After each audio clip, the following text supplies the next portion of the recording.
सुन रहा है और ये बेंच की तश्कील 9 हुई है, खुदारा फिर 9 और 7 का ना शुरू हो जाए, क्योंकि ये सुप्रीम कोर्ट है और सुप्रीम कोर्ट के जज साहबान ने, जिसमें जस्टिस मंसूर अली शाह साहब भी शामिल हैं, जिसमें जस्टिस या अफरीदी साहब भी शामिल हैं, इजाजुल आसम साहब भी शामिल हैं, जस्टिस मुनीब अख्तर साहब भी शामिल हैं, मज़ाहिर अली अख्तर नकवी साहब भी शामिल हैं और आयशा मलिक साहबा भी शामिल है। ये 7 जजेस पर मुश्तमिल।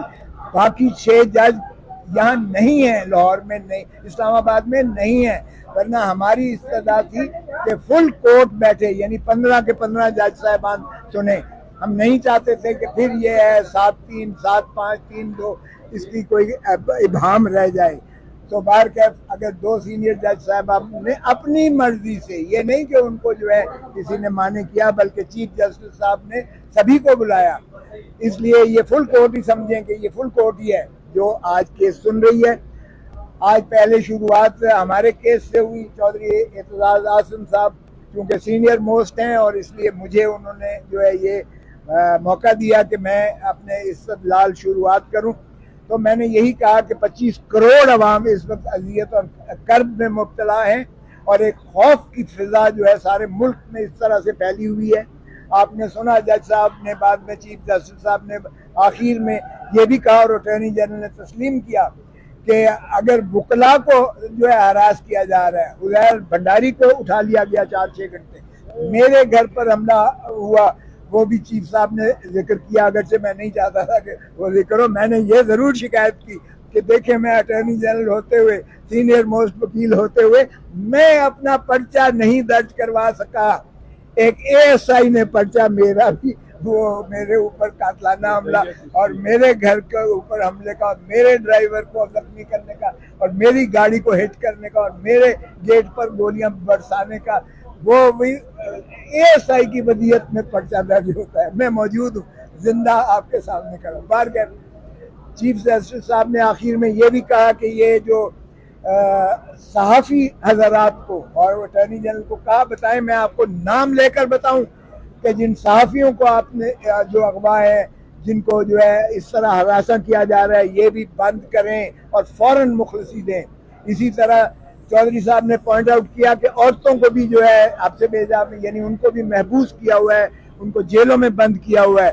चीफ साहब ने उसकी भी फहरिस्त मांगी है और टोटल कितने मुकदमात हैं इस वक्त, कितने लोग पाबा सलासल हैं, कितनों को फौजी अदालतों में मुकदमा रेफर किया गया है, कितने सिविलियन साइड पर हैं, ये सारी भी फहरिस्त चीफ जस्टिस साहब ने मांगी है। अलबत्ता फैसल सिद्दीकी साहब ने कहा कि नाबालिग लोगों को भी, जुवेनाइल्स को भी पकड़ा हुआ है, तो चीफ साहब ने कहा उसकी फहरिस्त भी जो है दी जाए और फराहम की जाए। आज हमारी इस्तदलाल में ये था कि फौजी अदालतों का सिविलियन के मुकदमात सुनने का कोई आईनी और कानूनी जवाज नहीं है।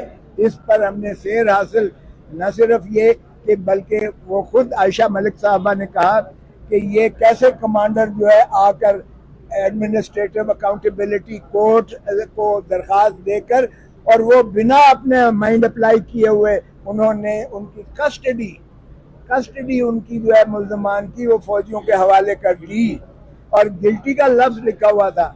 और मैंने जब कोर कमांडर्स की वो सुनाई प्रेस ब्रीफिंग, और जब फॉर्मेशन कमांडर्स जो पाकिस्तान के सारे उससे भी ज्यादा इहाता करता है, ISPR की प्रेस रिलीज जो है बताई, और वहां उन्होंने लिखा था नाकाबिल शवाहिद, जिनको तरदीद जिनकी नहीं की जा सकती है, हमारे पास मुयस्सर है, मौजूद है, और ये गुनहगार हैं, इनको मिलिट्री कोर्ट्स में जो है कैफर किरदार था। तो उसके बाद वही वजह रह जाती है कि एक कर्नल जो है या एक फौजी अदालत उस कोर कमांडर्स की या आर्मी चीफ के या फॉर्मेशन कमांडर्स के उस डिक्लेरेशन को, जो उन्होंने फैसला ही गुनहगार का और नाकाबिल तरदीद शवाहिद का और ये कह दिया कि सबूत मौजूद हैं। तो आज की इस्तदलाल सुनने के बाद चीफ जस्टिस साहब ने, मैंने अर्ज किया जो आपने, उन्होंने अबूरी चीज़ें जो अटॉर्नी जनरल साहब को बुलाकर कहा और उनसे पूछा, हमने कहा कि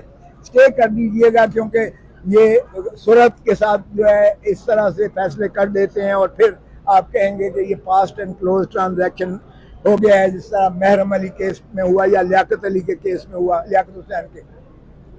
चीफ जस्टिस साहब ने अटॉर्नी जनरल से पूछा और उन्होंने कहा कि अभी कोई केस जो है समाअत नहीं हो रही है, तो इस पर उन्होंने कल के लिए तारीख दी है और कल अब बाकी वकला को भी सुनेंगे। हमारी जो है उन्होंने कहा है कि 9:30 बजे कल शुरू करेंगे और इसको जितनी जल्दी से जल्दी इसको निपटाएंगे, क्योंकि ये अवाम और नास के बुनियादी हकूक का मसला है, जिसमें फौजी अदालतों का क़याम ये दोहरे पैरेलल जुडिशल सिस्टम के मुतसादिम है। ये बुनियादी हकूक को जो है ज़ब्त देता है, ये due process of law article 10A की नफ़ी करता है, ये बैनुल अक़वामी कवानीन की भी नफ़ी करता है, जिसका मैंने उन्हें हवाला दिया और कल उनको किताबचा भी दूंगा, जिसमें दुनिया में हमारी जो है रुसवाई हो रही है कि फौजी अदालतें इंसाफ तो क्या इंसाफ का कत्ल कर रही हैं। तो इसलिए चौधरी साहब से मैं अर्ज करूंगा कि बाकी है आप। अस्सलाम वालेकुम। मैं हाँ सही बात, इधर ही ठीक है, वो मैं सिर्फ इधर करीब ठीक है। मैं सिर्फ ये अर्ज करना चाहता हूँ कि आज जो सबसे बड़ी कामयाबी हमारी है, आप देखें कि हमने 9 जजेस जो फुल कोर्ट था, इफेक्टिवली फुल कोर्ट था, क्योंकि बाकी जजेस अवेलेबल नहीं है, वो हमने बनवा दिया।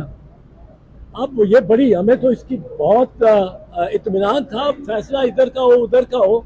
जो फुल कोर्ट को जो लोग कहते रहते थे, जो आप साथी कहते रहते थे, आप में जो तजज़ियाकार है वो कहते रहते थे, वो एक पूरी डिमांड थी, कि इल्तजा थी कि सारे जज इकट्ठे बैठे। आज वो हो सका।